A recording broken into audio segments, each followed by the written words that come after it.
Following the outbreak of civil war in 1802 within the Maratha Empire, who controlled a large part of the Indian subcontinent, and that culminated in the Battle of Poona in October 1802. As a result, one of the defeated belligerents, the Peshwa Bajirao II, who was driven from his territory, appealed for support from the British East India Company and accepted their authority if he was returned to his power base at Poona. Lord Mornington, the ambitious and resourceful Governor-General of British India, seized this opportunity to further extend the company's influence in India. By planning first to seize Poona, the Peshwa's capital, as a pretext to invading the Maratha Empire. In March 1803, Colonel Acting Major General Wellesley, the younger brother of Mornington, marched on Poona from Mysore, which he entered unopposed and restored the Peshwa to his throne. In return for control over the Peshwa's foreign affairs, and that they would be allowed to garrison 6,000 troops in the city.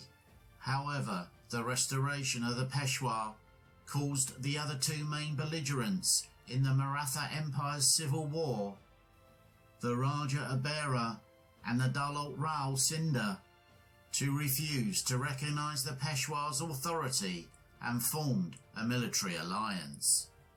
Wellesley, who had been given control over the company's military and political affairs in central India in June, demanded that the allied Maratha forces declare their intentions and withdraw.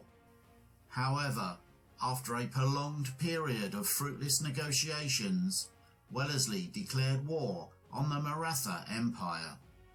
The British planned to attack the two main Maratha forces from the north and the south, with the British operations in the north commanded by Lieutenant General Gerard Lake, while their operations in the south were commanded by Wellesley. In addition, a 10,000 strong British supporting force commanded by Colonel James Stevenson were to cross into the Maratha territory from Hyderabad. Wellesley planned for the two southern British forces to work in unison and to outmaneuver the largely cavalry-based southern Maratha force and force it to give battle. On August the 8th, Wellesley advanced to attack the Maratha stronghold of the fortified town of Ahmednagar, which surrendered after a 4-day siege, providing Wellesley with a valuable supply base for his continued advance into Maratha territory, while Stevenson's force advanced and captured the Marathan city of Jalna. Meanwhile, the Marathans had outflanked Stevenson's force and began to advance towards Hyderabad. On the 30th of August, on receiving intelligence of these movements, Wellesley immediately set out to intercept them. On receiving reports of Wellesley's movements, the Marathans halted their advance on Hyderabad and redeployed north of Jalna. The British in the south then spent the next several weeks in pursuit of the Maratha army.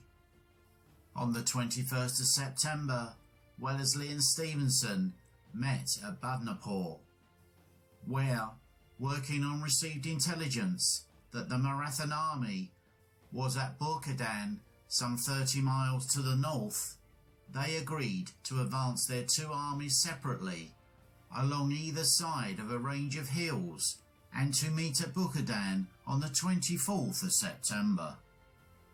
By the 22nd of September, Wellesley's forces had reached Narnia, where he received further intelligence that the Marathan forces were only around 6 miles away and were about to withdraw further north.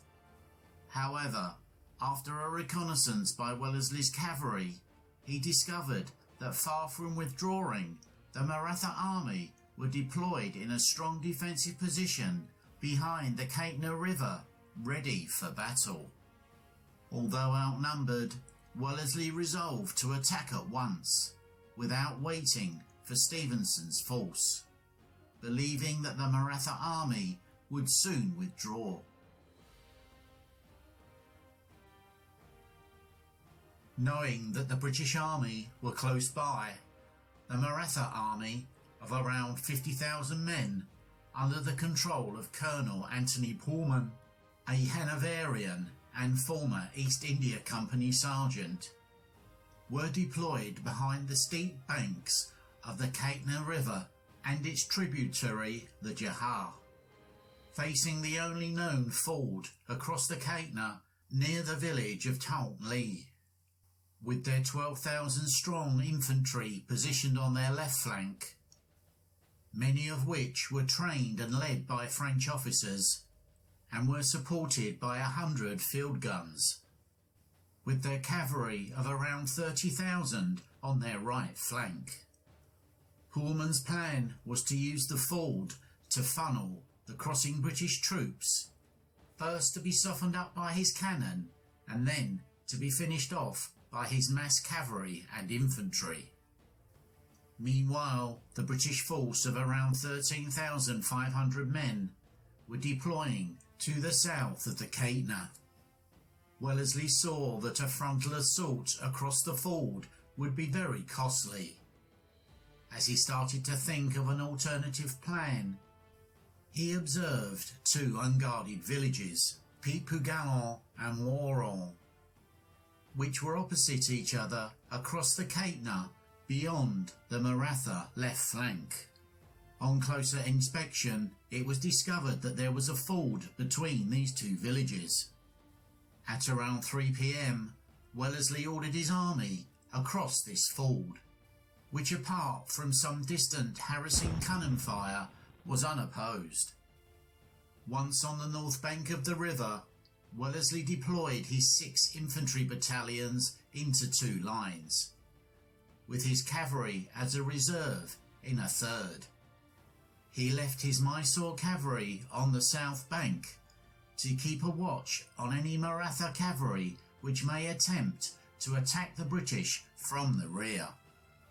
Once Pohlmann had been alerted to the British crossing, he quickly and effectively redeployed his army and guns to form a new defensive line, with their right flank on the Kaitna and their left at the village of Assaye, with the majority of his cavalry in the rear.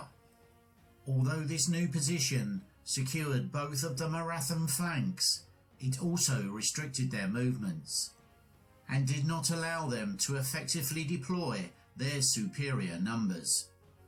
Wellesley planned to first attack and silence the Marathan artillery, then, attacking from his left flank, pin the Marathas against the Juhar, and finally to finish them off with his cavalry.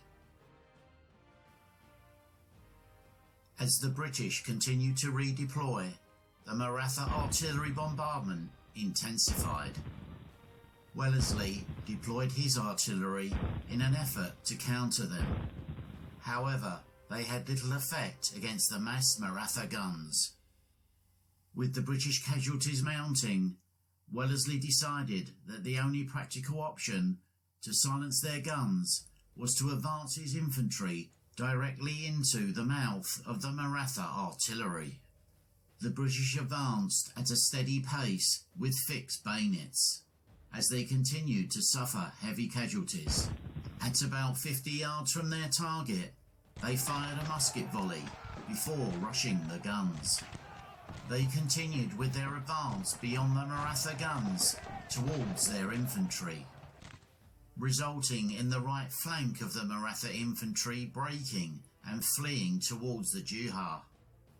Meanwhile, on the British right flank, the commander of their pickets had misunderstood his orders and advanced towards Assaye village. with the 74th Regiment as ordered in close support. This created a large gap in the centre of the British line and exposed them to Maratha artillery fire from the village and the Maratha left flank, forcing them to withdraw. As the British began to withdraw, Pohlmann ordered his infantry and cavalry forward to attack, resulting in the near destruction of the British pickets.